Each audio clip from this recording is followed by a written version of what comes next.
Number 2, informative. This is my audience.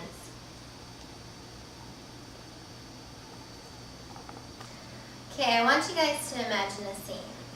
Waves crashing on the shore, warm white sand all around, palm trees swaying in the gentle breeze, big white puffy clouds in the blue sky. Then the sun comes out from behind the clouds, and the warmth of the sun's rays is almost soothing to everyone on the beach. But the soothing feeling is deceiving, because the sun holds something that is dangerous to every single person, and that is UVA and UVB rays. That is why applying sunscreen is essential for anyone who is going to be spending time in the sun. I'm going to be discussing this topic because I am passionate about the importance of sunscreen application. I have personally seen what sun damage looks like, and I want those that I am addressing to know that the damage the sun can cause can be prevented with the mere application of sunscreen. Let's look at the definition of sunscreen. Sunscreen is a substance formulated to prevent sunburn, skin cancers, and other conditions caused by excessive exposure to the sun, usually by absorbing and reflecting ultraviolet radiation. Now, you may see sunscreen as a greasy hassle and you don't even want to deal with it, but it is so much more than that. Over the next few minutes, I'm going to discuss some of the negative effects the sun can have with long-term exposure, how to use sunscreen in order to prevent the negative effects, and a few myths about sunscreen. First, let's take a look at the different types of negative effects that exposure of the sun can have on a person. First being melanoma. Now, melanomas, they appear on the skin in dark brown or black patches that have irregular edges. Melanoma is the most deadly of skin cancers and the most aggressive, so it is very dangerous. Receiving 1 or 2 blistering sunburns before the age of 18, which can be prevented with sunscreen, at least doubles the person's risk for developing melanoma. And if it is not caught early, it can be fatal. The next negative effect is wrinkling. Wrinkling is caused by overexposure to the sun.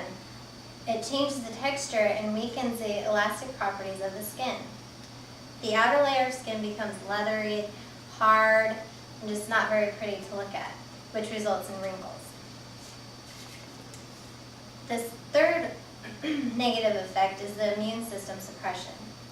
It is believed that sunburns can alter the distribution and the function of disease-fighting white blood cells for up to 24 hours after sun exposure, which is quite a long time.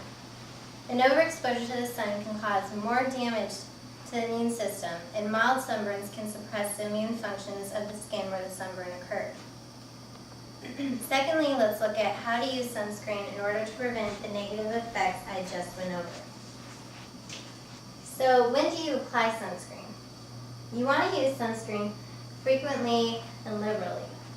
You should apply it at least 30 minutes before going into the sun, and you want to use a lot so you can get it all over your body. How often should you apply the sunscreen?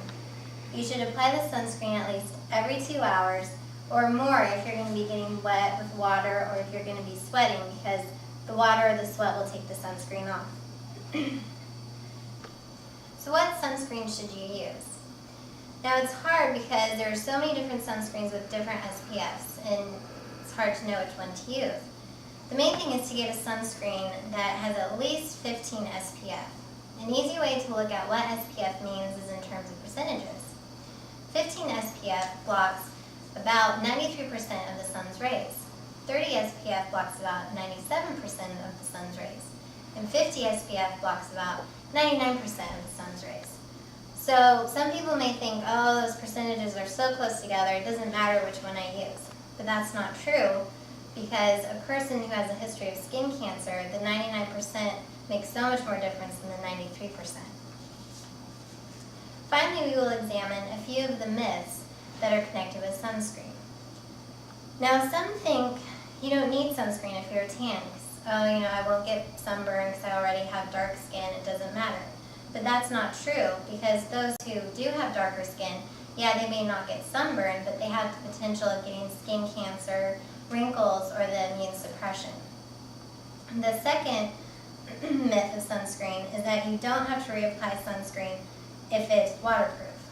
So some people think, it says waterproof, so if I sweat or get wet, it'll stay on and it doesn't matter and I don't need to reapply it. But that's not true, because even if the sunscreen claims that it is waterproof, you still need to reapply the sunscreen, because there is no sunscreen that provides protection all day. The last myth is that you can't get sunburned on a cloudy day, and so you don't need to wear sunscreen. Some people, they go outside and they see there's cloud coverage and they think, the sun, it's not strong enough today, so I don't need to wear sunscreen. But that's not true, because the clouds, they don't block the UV rays and you can still get sunburned. Also, you need to remember, even if you're in the shade, you need to wear sunscreen, because the sun, it can reflect off of concrete, water, and snow, so you need to be careful even when it's cloudy or if you're in the shade. So today I've shared with all of you the negative effects overexposure of the sun can have, how to prevent those effects with sunscreen, and myths about sunscreen. I hope I have helped you to be more aware of just how important it is to use sunscreen whenever venturing out into the sunshine.